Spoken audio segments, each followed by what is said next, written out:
earlier on this month, EKSE and its team went to attend the STEMI Olympiads and Competitions Community of Practice Conference in Pretoria and had a chat with Patty Chatty, the Executive Director of Eskom Expo for Young Scientists, who will tell us in great detail what the Expo is about and what it has done for Cape Town learners. But today we've got Olga Peel. We do. Definitely, we have Olga Peel on the couches today, and she is a life science teacher at Bishop Rondebosch, who also is a regional science fair director and for Eskom Cape Town Expo Young Scientists, and you volunteer there as well, right? Absolutely. And that also, and you volunteer as well for 21 young people as well. They also in the. There's a committee of 21 people, yes. And we work together. Yes. What's wonderful about that is that Olga is a regional science fair director of Eskom Cape Town Expo for Young Scientists. She started in 2003, correct? That's when I started, yes. Wonderful. And you lead these 21 people who are all volunteers. We're all volunteers. We do it for love. Yeah, and you've got accolades because you're a judge, an international judge at a fair in the US of A, and I cannot imagine that's a smaller nyana job. It's a huge thing. Amazing experience. And everybody should do it. An award winner, Kada Asmo award winner.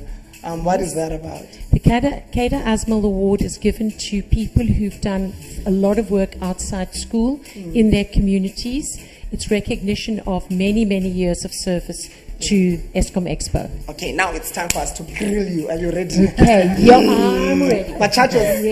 I'm ready, muchachos. Can you take us through the Eskom Expo process?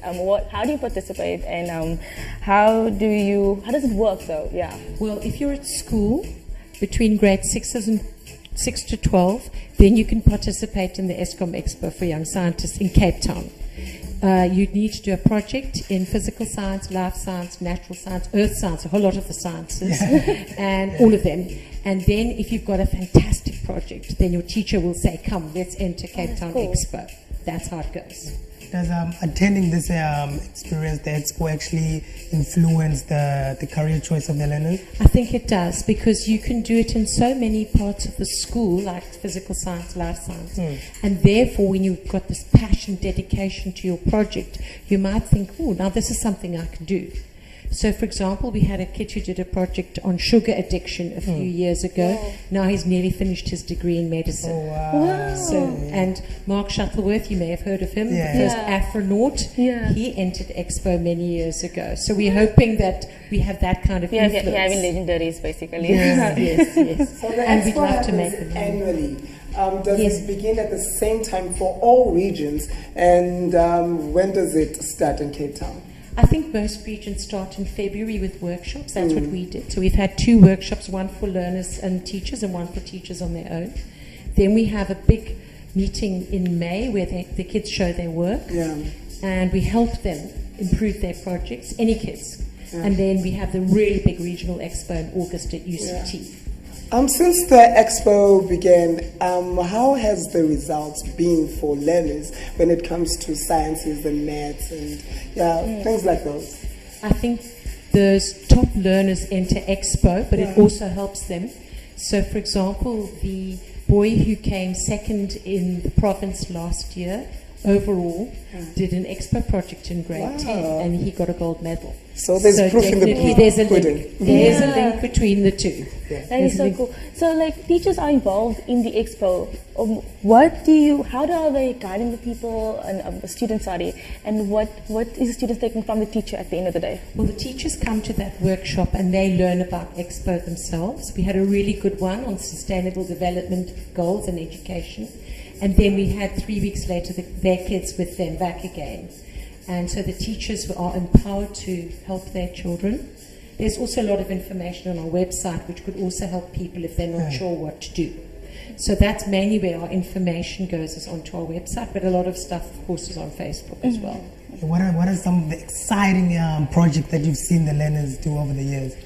something that you might find very interesting or not, but women would find this interesting. Okay. So a girl did a project on using menstrual cups instead of sanitary towels last Oh, I year. heard about that. And that is a huge thing, because once you've bought one of these, you don't have to spend any more money for about 5 years. Wow. So she did that. Another girl did a project on bees and how important bees are. She did very well overseas at that expo I went to last year. We also had, as I said, Mark Shuttleworth. We've had projects that are on any topic, but most of them have a community feel to them, which is what we want, some solution to a problem. Speaking of projects, I understand that you have revamped e-projects categories. Yes. And what are some of those categories, and what are those revamps, and what are the categories in 2019? Okay, so we used to have 24 categories, we now have 13. What we realized is that a project can cover many categories, not just one. So all projects have maths, they have computer science, they have innovation. So a child really has to say, okay, my project is about, let's say, medicine, and there's a biomedical category to enter, or chemistry, or maths. Big thing is robotics is a new one. So that's now come into physics, the physics category. And so we think there's a place for any project in those 13 categories. Okay. More information on the website. So then how does the Expo Bridge give the undeniable gap between private school and public school? How do they collide together or not? So what we do is we try and help everybody. So one of the things about the New South Africa is everything's for everybody. But we help anybody who asks for help.